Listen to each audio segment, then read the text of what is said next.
New satellite images show a huge Russian military convoy north of the Ukrainian capital of Kyiv that stretches for about 40 miles.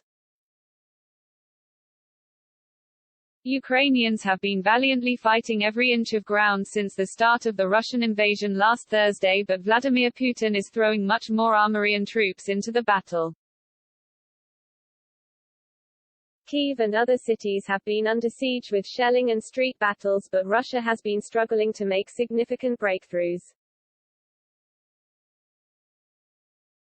Now a 40-mile-long convoy, reported by a U.S. private company, shows that there could be plenty more fighting ahead.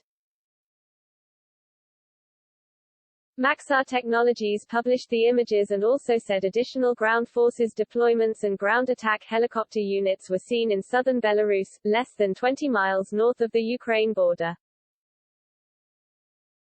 The Russian army has been trying to encircle the Ukraine capital while there are reportedly saboteur groups in the city who are trying to topple Volodymyr Zelensky. Ukraine has been receiving armory from the West to help it defend itself. And Ukrainian Foreign Minister Dmytro Kuleba said on Tuesday that U.S. Secretary of State Antony Blinken had offered his country more support in the form of sanctions and weapons. In our call, Secretary Blinken affirmed that the U.S. support for Ukraine remains unfaltering. Kuleba said on Twitter, "I underscored that Ukraine craves for peace, but as long as we are under Russia's assault we need more sanctions and weapons." Secretary assured me of both.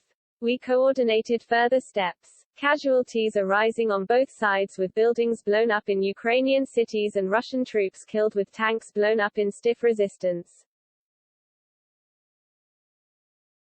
Ukraine's ambassador to the United States said Russia had used a vacuum bomb on Monday in its invasion of Ukraine.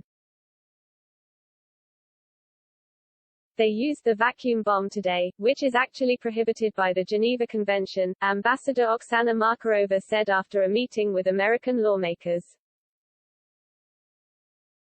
The devastation that Russia is trying to inflict on Ukraine is large.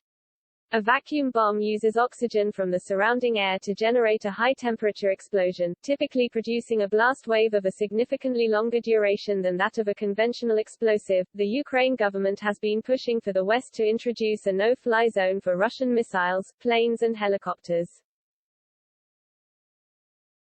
Zelensky made the appeal in a video address, but did not specify how and by whom a no-fly zone would be enforced. He said Russia had launched 56 rocket strikes and fired 113 cruise missiles in the past 5 days since beginning its invasion of Ukraine on February 24. Zelensky accused Russia of committing war crimes and said it should be brought before an international tribunal.